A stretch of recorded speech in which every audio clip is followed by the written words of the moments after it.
Okay. All right, guys. This is the chapter 4 notes for Algebra 2 honors, exponentials and logarithms, everyone's favorite. So first of all, starting with the number e, this is the idea of continuously compounding, where we take 1 plus 1, we take sort of part of that continuous compounding formula, and we see what happens as n approaches infinity. And as n approaches infinity, we get the value e. That's where e comes from, okay? Graphing exponentials, how do we graph them? Great place to start is just plug in 0, right? Remember, anything to the power of 0 is 1, so we are at 2 to the 0 is 1, not 2, and then we plug in a 1, we'll get a 2, and we will approach 0, and then we'll have 2 to the third is 1, 2, 3, 4, 5, 6, 7, 8, so something like this, okay? For 1/2 to the x, right, this is decay. Same thing, we're going to start at 1. You can also think of this as 2 to the negative x. These are really the same thing.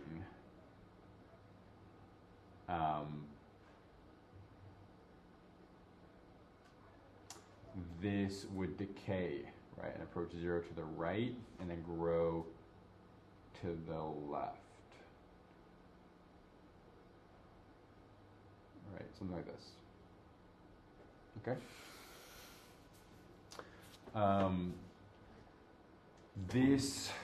So graphing e to the x, same idea. When we have a negative up front, it's just going to reflect over the x-axis, so instead of 0, 1, right, 0, 1 will always be a point if it doesn't have like a shift or like a transformation in that way. So instead of 0, 1, we get 0, negative 1, and so on. So we have a rough sketch that looks like this.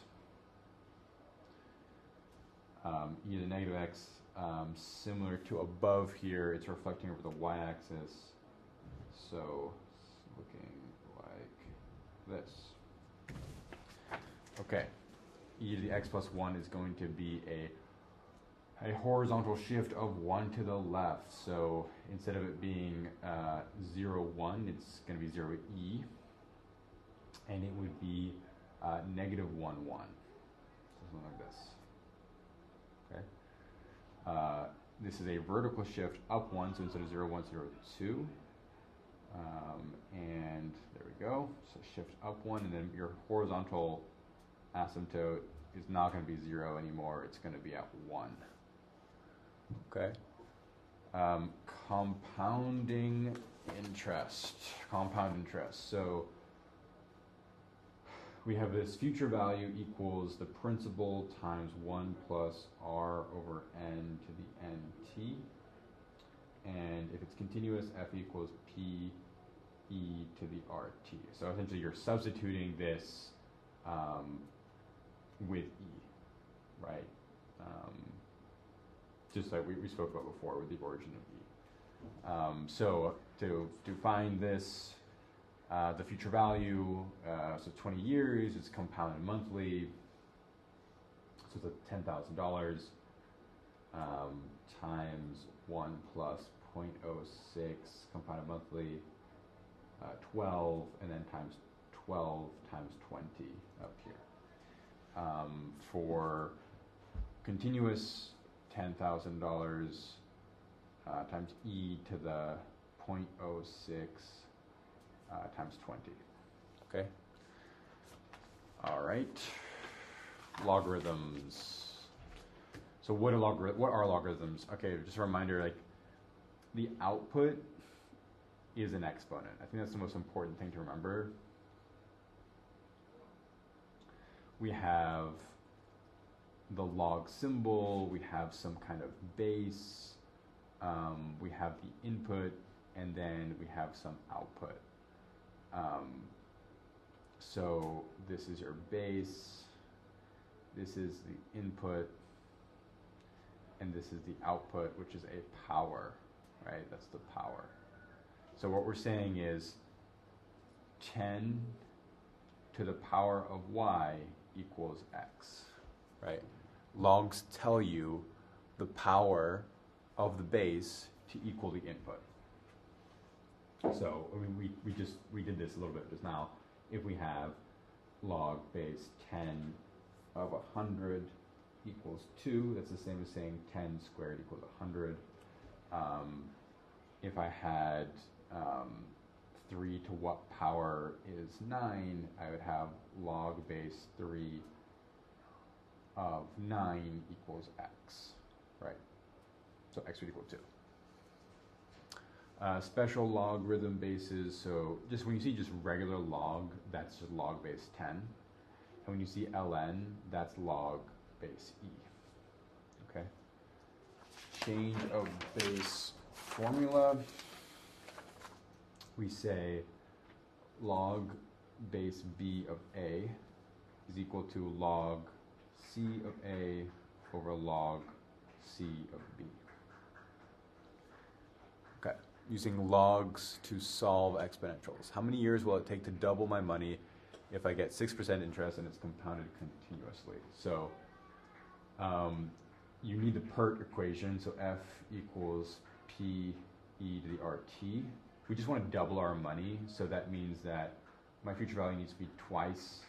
We're going to say that's 2, and we're going to say like our original value was 1, if that makes sense. So p is 1, and e to the 0.06 t, and we're solving this for t. To find t, we're going to take the natural log of both sides. We're going to ln both sides, and then we'll get ln2 equals the ln and e to the power of 0.06 t cancel out, so ln2 equals 0.06 t, so ln2 over 0.06 is your answer. That will equal t. Okay, sorry, I'm not being good about scrolling here, okay, or really showing my work. So let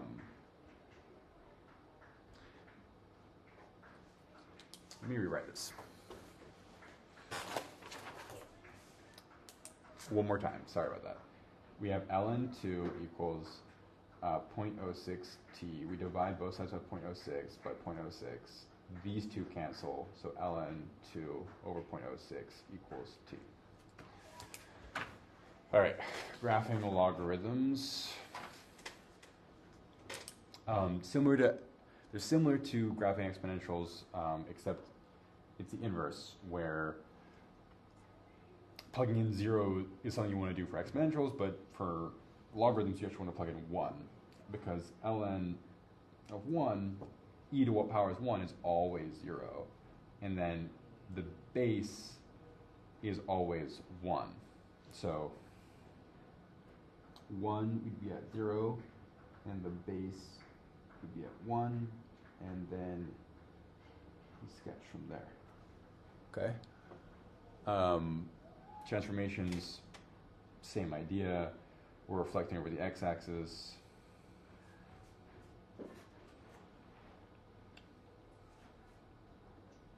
We're reflecting over the y-axis.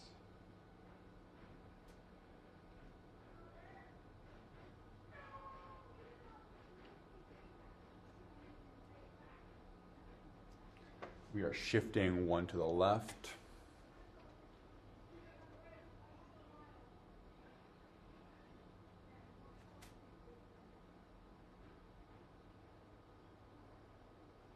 We are shifting one up.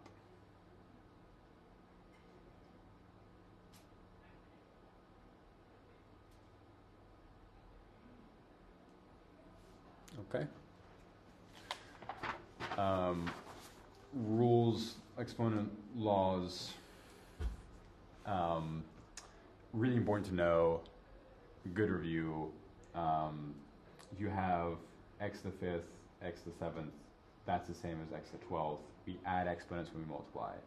We have x to the 3rd, all to the 3rd power. We multiply powers, we get x to the 9th. X to the m over x to the n, so like something like x to the 5th over x to the 3rd. We subtract, we get x squared. When we have two variables like x, y, all to the 3rd power, it's the same as x cubed, y cubed. Same idea here, x over y cubed is x cubed over y cubed, and then these are pretty straightforward down here. I would also add the radical rule where x to the a over b is the b root of x to the a. Okay? Laws of logs. So log 1 is always 0 because it has to be the power of 0 to equal 1. When the bases match, right, so ln e is equal to 1, ln 1 is always 0. When we add, so when we multiply inside, we can write that as 2 separate logs. When we divide, we can subtract. And when we have a power in the log expression, we can bring that out as a constant. So something like ln x to the third is the same as 3 ln x. Okay, so what I recommend now is going to the Unit 3 review, or Unit 4 review rather, and trying these problems, reviewing the problems that come with this unit. All right.